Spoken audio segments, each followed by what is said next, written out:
Yeah, man, we need. I've been up to so much, man. Last time we spoke, I had just finished helping my team put on like a midday game. We had like 14,000 people come to our stadium, which for us that's a big number. Usual attendance is like 5,000 or so. We had like 14,000 people come through. I called it a worthy opponent because it was one of those challenges that could possibly kill you. And like, hey, look, it almost did, but you know what? We had 220 school buses worth of kids came through, and we thought that was going to be the pinnacle of the year. Well, I tell you, we got another one. And so Damn. we've been working on that, man, and like honestly been learning a lot. I'm loving the whole challenge of just how do you fill up an entire stadium with people? Go. Like that's the task, right? Nice, So, nice. Well, for those people who don't know, can you give people a little update about what you're up to and the fresh new title that you've just acquired? man, so really the title is so super long and stuff. I just say like, look, now I've been working in sports for like a few years, and I started out working in the community. Community relations is what it's usually called at a lot of organizations.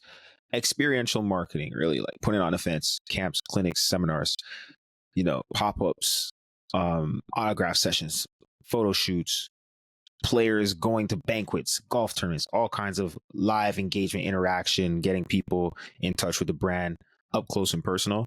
And so I'm doing more of the same, but also the entire marketing suite, right? So anything that's digital, traditional, on top of the experiential stuff with a little bit of communications on there too. But I'm just learning more of the entire marketing game. And like, sports marketing is amazing because you've got a cool platform that not a lot of companies have, in that you got a stadium as one of the assets you get to work with.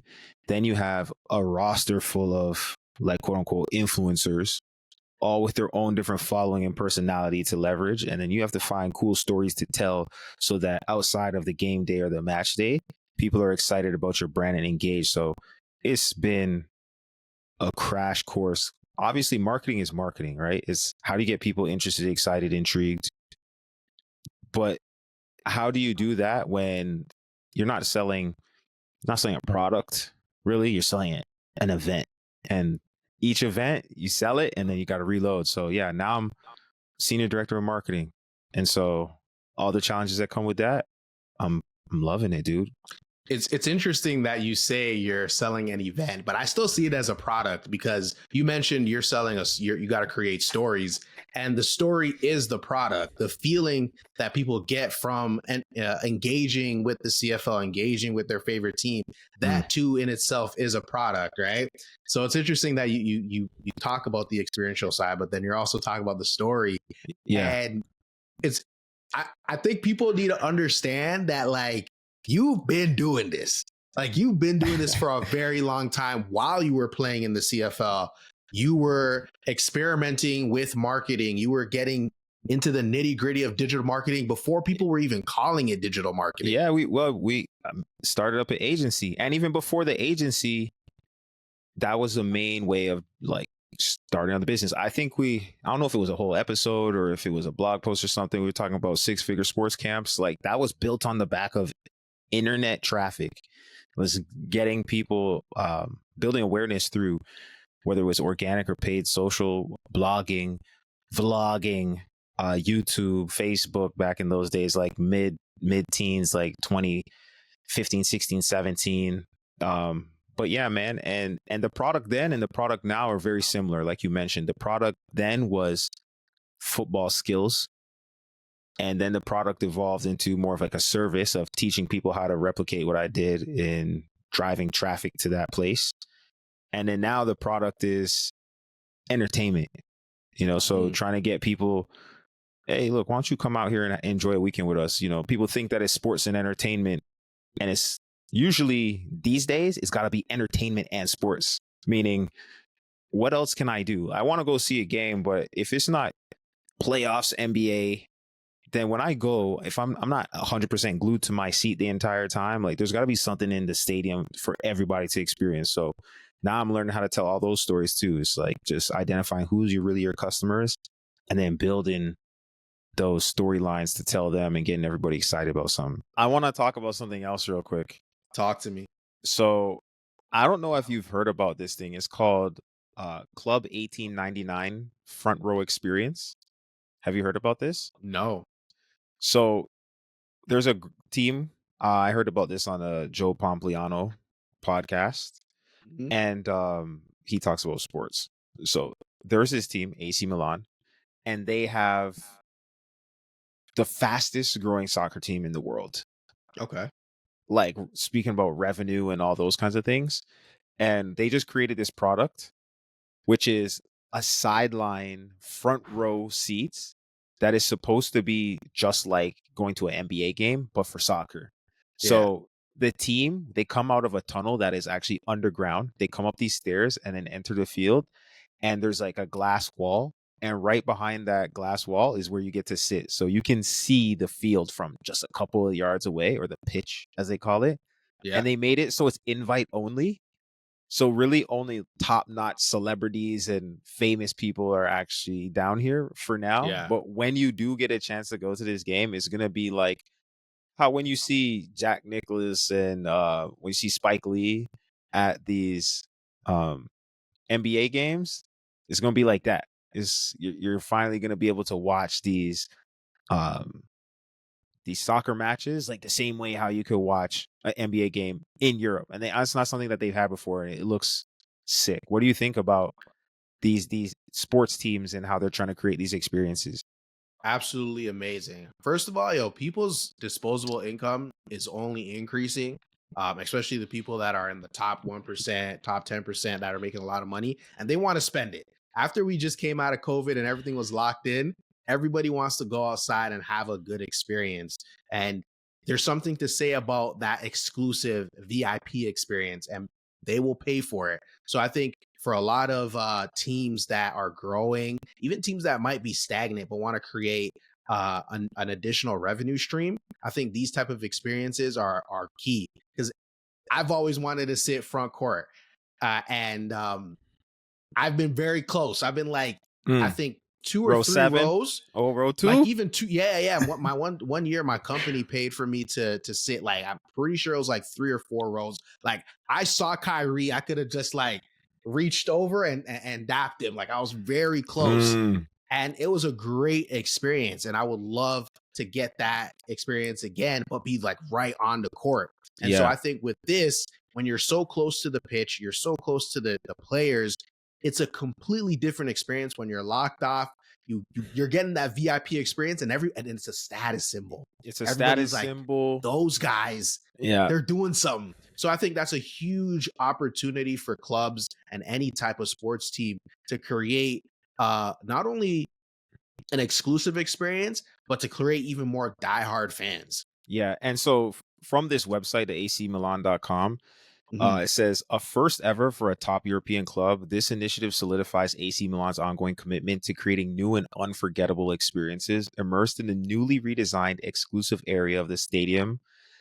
And they have this thing like exclusive, they have high-end services like a private concierge who basically gets you at your car and walks you to your seat. And they got all kinds of like fine dining and stuff on the way there. But so if I learned anything in like my time working in sports is that, like I said earlier, there's got to be something for everybody in the stadium. And if you come to the stadium, you're not always trying to get the cheapest ticket to get in. It's like, you know how when we sell stuff, we always want to say how great of a value it is, meaning, this was $100, but I'm gonna give it to you for 50 today. Like you don't always want to sell people on the price. And that's something I've learned is like That's if you the have a last thing you want to sell if you people have on. yeah, because if you win, then you're racing to pay people as little money as you can because that's how you're competing. Is you're saying like Mhm. I can afford to give you less. Now, if that's a serious competitive advantage in certain industries where everything's really expensive and you have a lower supply chain and manufacturing cost, and like you can drown other people out, by all means. But in sports, there's a time for that. But I think when we're talking about premium experiences, you don't even mention the price. Like the price is nowhere listed on this website. And you don't want people to have to even consider the price. You want them to think about the experience. Yep. What am I going to get that I'll never forget? What am I going to see that I've never seen? What am I going to feel that I'm going to close my eyes and feel again for years to come, and create those moments so that people are all the way committed into doing this thing, and then afterwards they find out what the price is and make it work. Mm, Like, that's how you market a premium experience, is by creating FOMO, by creating prestige, by yep. lining you up against, hey, yo, this dude right here, this girl right here, she's living that life. This is a lifestyle. This isn't even a soccer match. This is part of a lifestyle. Yep. You know what I'm saying? So I think that's what they're doing here at AC Milan. Like, it's cool. And I think there's maybe smaller versions that other clubs could deploy to. Like, we created some pitch side patio. We created some sideline seating this year too, which is dope. Like, you're on pitch level. You're not in Yeah. the stands. You've got, a semi-private waitress or waiter coming and, serving you at your table. You don't got to get out of your seat. So it's a premium experience. You might pay a little bit more for it, but you get something that everybody else can't get. And so, yeah, man, I think it's cool. I think there's a lot to learn from it. Yeah, even there's a reverse to this. If you look at the Rogers Center, they created the outdoor district field, I believe it's called. Let me look it up real quick. Outfield district, where it's not about sitting down in a seat and just watching a game. It's about the experience. So they've got different sections in there. I'm gonna pull it up real quick, see if we can look at the map here. It's actually really, really cool. Share my screen real quick. It's Chart on. yeah, chart. It's really, really cool. So this is kind of like the opposite of the VIP exclusive, high ticket price. This is more the community feel. That bring the dogs, bring the homies, bring the workplace, and you're not gonna just sit down and watch the game. You're gonna have an experience. You're gonna chill. You're gonna grab a drink. You're gonna be able to enjoy the game while having that experience with your friends, with your community, and all that type of stuff. So, like, this is super cool. Like, they've got the Corona rooftop. There's a lot of different You, sections here. You you want know to what bring this the is like? kids? This is basically like when you're at your house and you're having a party and you put a game on in the background. But this is Yes. just okay. If you want to have a barbecue in your backyard, you got this section that's called the park. If you want to go to the bar, you got that other spot that's called the Corona rooftop patio. If you want to go to a lounge, you got the flight deck or whatever. You got these other places, and then the backdrop is a live game instead of a TV screen. Hmm. Like, that's Yeah. basically what they're doing. It's not sports and entertainment. It's entertainment and sports. Yep. Holy, it's Yeah. a They're different they're way of looking at it, though. Yeah, they're flipping everything on its head because it used to be about just watching the sport and looking to see the big plays and everything. But nowadays we can catch those on the highlight. We can watch those on Instagram. Everything. Most people are watching sports like on like YouTube highlights and Instagram And it's actually a way better experience to highlights. watch at home because you have the color commentary. It's not just a Yeah, PA announcer. You got the color commentary, you got replays, you got visualizations and overlays, you got exactly. stats, you got all kind. It's way better to watch a It's game at way home. better to watch it at home, but now these experiences that are outside of just sitting on your seat draws people in to the Mm. arenas, draws people into the stadiums, and makes people want to come to the game to enjoy a different experience. It's not about watching just the game at home. Now it's about grabbing those drinks like we talked about. So it's I like that. I like the VIP experience, and I like flipping it on its head and having more of a community experience where you're watching the game with your boys and you're grabbing a couple of drinks. It's like almost Mm. being at a bar, It but you have is. live sports in the back. It's like a It is. concert, really, but Yeah. not. Yeah. Yeah. Yeah. Yeah, so I've been learning that, man, really just trying to what teams can do is they can just tell that story of, you can come to the game, but that's a certain group of fans. And then there's another group of fans you're gonna say, hey, we're gonna have live music here and we got cheap drinks. And then there's another group of fans who are like, you wanna feel special? Well, we put you up in a premium area. We're gonna give you service, we're gonna give you foie gras. I don't know if anybody ever had foie gras at a sporting event, but they gonna give you something fancy, fancy.